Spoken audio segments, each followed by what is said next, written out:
Le fameux enthousiasme du premier jour de jeûne. On se lève, motivé comme jamais, et on oublie de se préparer. Pas d'eau, pas de fruits la veille, pas de plan clair. Résultat, on se retrouve à midi avec la tête qui tourne comme une toupie. Jésus, avant son jeûne, est allé dans le désert, Matthieu chapitre 4, verset 2, ce n'était pas un hasard. Il s'est retiré, il s'est préparé. Astuce, veillez à bien organiser votre emploi du temps et à préparer votre corps et votre esprit. Un jeûne bien préparé est un jeûne déjà à moitié réussi. Erreur numéro 1, jeûner pour impressionner les autres. Attention au piège de l'orgueil spirituel. Le jeûne est un acte entre vous et Dieu, pas un concours de popularité. Rappelez-vous ce que Jésus dit, « Mais toi, quand tu jeûnes, parfume ta tête et lave ton visage » Matthieu chapitre 6, verset 17. Autrement dit, reste discret. Pas besoin d'afficher un air misérable au bureau ou d'annoncer à toute la famille que vous êtes un champion du jeûne. Gardons l'humilité et la simplicité, sinon, on perd tout le bénéfice spirituel de cette démarche. Erreur numéro 2, oubliez de prier. Le jeûne sans prière, c'est comme un vélo sans pédale, ça ne mène nulle part. Trop de gens pensent qu'en sautant un repas, ils ont rempli leur devoir. Mais le jeûne est une invitation à se rapprocher de Dieu. Rappelez-vous de Daniel, je tournais ma face vers le Seigneur Dieu afin de recourir à la prière et aux supplications.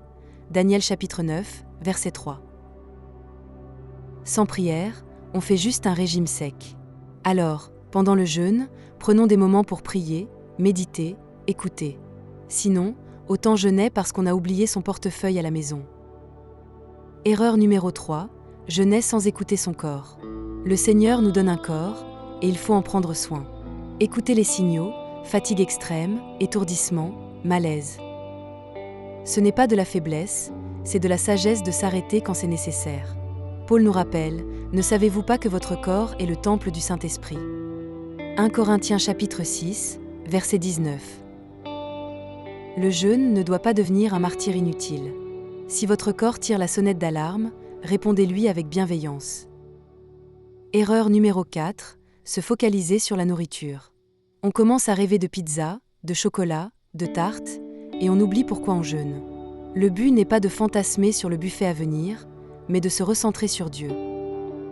Jésus, lorsqu'il a jeûné, a dit « L'homme ne vivra pas de pain seulement, mais de toute parole qui sort de la bouche de Dieu » Matthieu chapitre 4, verset 4. Essayons de détacher nos pensées des assiettes et concentrons-les sur ce qui nourrit vraiment, la parole. Erreur numéro 5, jeûner sans objectif spirituel. Jeûner sans but, c'est un peu comme partir en randonnée sans savoir où on va. Pourquoi je jeûne ? Pour demander une direction ? Pour intercéder ? Pour me rapprocher de Dieu ? Dans Actes chapitre 13, verset 2, les disciples servaient le Seigneur et jeûnaient pour chercher sa volonté. Avoir un objectif clair donne du sens au jeûne et nous aide à rester motivés. Alors, avant de commencer, prenons un temps pour définir ce que nous espérons recevoir ou comprendre à travers ce jeûne. Cela rendra l'expérience bien plus riche. Erreur numéro 6, surcharger son emploi du temps. Le jeûne n'est pas le moment idéal pour caler 10 réunions, 2 rendez-vous médicaux et un déménagement. On croit parfois qu'on peut tout gérer comme un super-héros, mais même Moïse s'isolait pour rencontrer Dieu, Exode chapitre 34, verset 28. Ménagez-vous des temps de pause, limitez les activités, concentrez-vous sur l'essentiel. Le jeûne invite au ralentissement, pas à la surchauffe. Et si vous avez un agenda blindé, attendez un moment plus propice. Mieux vaut un jeûne simple et priant qu'un jeûne stressé et expéditif. Erreur numéro 7, négliger l'hydratation. À moins d'un jeûne sec spécifique et très encadré, il est essentiel de boire. Sinon, gare aux migraines et aux étourdissements. Même Jésus, durant son ministère, a demandé à boire, Jean chapitre 4, verset 7. L'eau aide le corps à traverser le jeûne sans souffrance inutile. Gardez une bouteille à portée de main et buvez régulièrement. Et rassurez-vous, ce n'est pas tricher. L'eau ne rompt pas un jeûne, elle l'accompagne avec sagesse. Erreur numéro 8, vouloir tout changer d'un coup. Le jeûne est déjà un défi en soi. Vouloir transformer sa vie entière en même temps risque d'aboutir à un gros découragement. Dans Zacharie chapitre 4, verset 10, il est écrit « Car qui méprise le jour des faibles commencements ?» Mieux vaut avancer doucement, un pas à la fois. Laissez le Seigneur faire son œuvre dans votre cœur, sans vous épuiser à vouloir tout révolutionner en 3 jours. Erreur numéro 9, ignorer la parole. Un jeûne sans Bible, c'est comme un sandwich sans garniture. Ça manque cruellement de goût et de substance. Profitez de ces moments pour vous plonger dans la parole. Jésus, pendant son jeûne, citait les Écritures face aux tentateurs, Matthieu chapitre 4, verset 10. C'est notre force et notre nourriture spirituelle. Lisez un psaume, méditez un évangile ou apprenez un verset par cœur. Votre âme se nourrira et vous sentirez moins la faim dans votre ventre. La Bible pendant le jeûne, un remède imparable à la tentation du frigo. Erreur numéro 10, vouloir contrôler Dieu. Attention, le jeûne n'est pas un bouton magique pour obtenir ce qu'on veut. C'est un acte d'humilité, pas un outil de manipulation divine. Dans Ésaïe chapitre 58, verset 6, Dieu dit « Voici le jeûne auquel je prends plaisir, détache les chaînes de la méchanceté. » Dieu attend un cœur sincère, pas des ultimatums. Alors, jeûnons avec foi et confiance, mais laissons Dieu répondre comme il le souhaite, et non comme nous l'exigeons.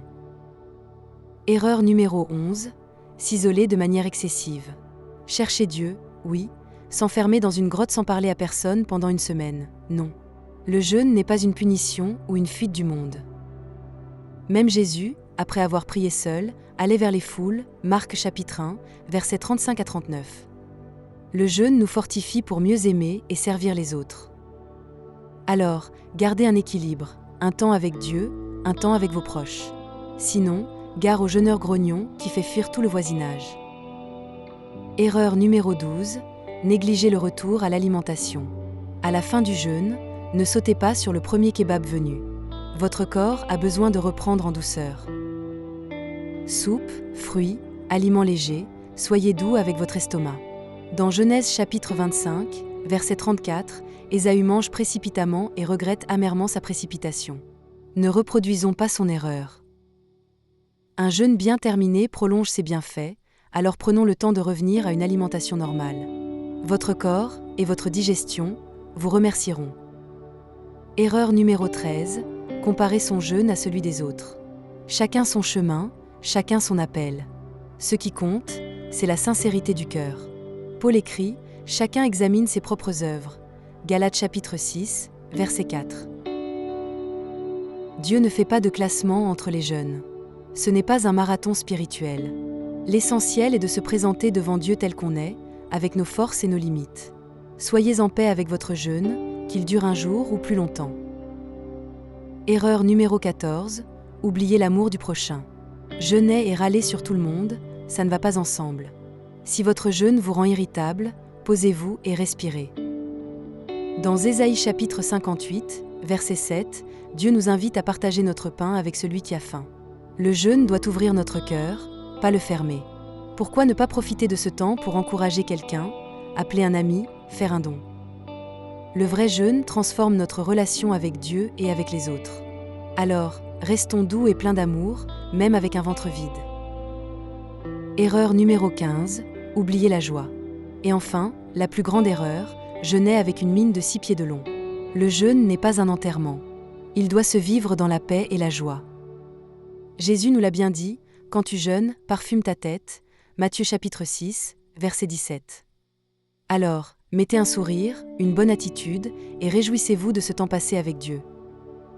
Le jeûne, c'est un cadeau, une opportunité de se rapprocher du Père. Alors vivez-le dans la joie.